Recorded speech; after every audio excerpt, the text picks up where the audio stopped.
ప్రియ దేవుని పిల్లలారా, దేవుడిచ్చిన విలువైన అవకాశాన్ని మనం వినియోగించుకోవాలి. ఎందుకంటే అది భూమి మీద ఉన్నప్పుడే మనం వినియోగించుకోవాలి. ఒక్కసారి ఆలోచించండి, దేవుడు తప్పిపోయిన కుమారుడికి అవకాశం ఇచ్చినట్లు మనకు కూడా ఇస్తున్నాడు. పిల్లలు, సహోదరులారా ఆలోచించండి.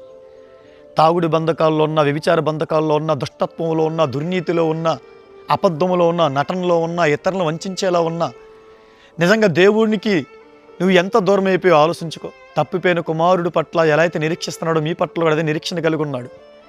పాపంలో ఉండకండి యవ్వనస్తులారా, తండ్రి చేయి చాచి ఉన్నాడు, నువ్వు ఎప్పుడు వస్తావు ఆయన దగ్గరికి అని. పాపాన్ని నిడిచిపెట్టి నీతిని హత్తుకొని ప్రభు మార్గంలో నిలవటానికి ఆయన నీ కొరకు నిరీక్షిస్తున్నాడు. తన ప్రేమని తెలుసుకొని తన వైపు తిరగటానికి అవకాశం ఇస్తున్నాడు.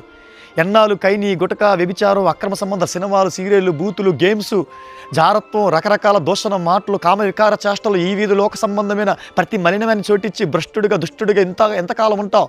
ప్రభు చేయి చాపాడు. తప్పిన కుమారుడు పట్ల ఎలా తండ్రి నిరీక్షణ కలిగి ఉన్నాడో ఆ తండ్రి ప్రేమ తెలపటానికే నీ వైపు ఆయన చేయి చాచాడు. పిల్లలో తప్పిన కుమారుడు గురించి చెప్పాడు, నిరీక్షించే తండ్రిని, ఆ తండ్రి ప్రేమ గురించి ఉపమానం యేసుక్రీస్తు చెప్పాడు.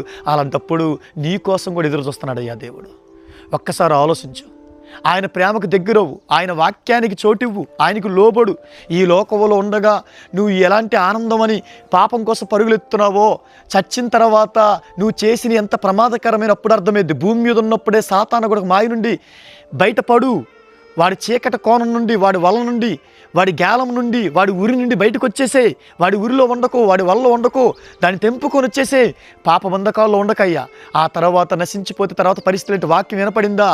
నువ్వు రావాలే కానీ ఒక్క అడుగు నువ్వు వేస్తే 10 అడుగులు దేవుడు నీ కోసం వేస్తాడు. నేను పాపం చేయనీక నా తండ్రి నీకే నా జీవితం అంకితం, నీకే నా బ్రతుకు అంకితం. ఇక నీ లోకంలో ఉండను, పాపంలో ఉండను, ఈ చీకటి కోణంలో ఉండనని ఆ పాపాన్ని అసహించుకొని ప్రభు కొరకు బ్రతకడానికి నువ్వు వస్తే ఆయన ఖచ్చితంగా నీ మీద దృష్టి పెట్టాడు. నిన్ను గొప్పగా ఆయన పనుల కొరకు వాడుకుంటాడు.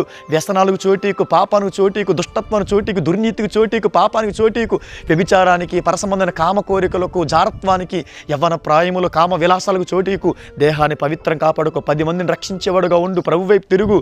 ఆయన నిన్ను గొప్పగా తన పనుల కొరకు వాడుకుంటాడు. సహోదరులారా,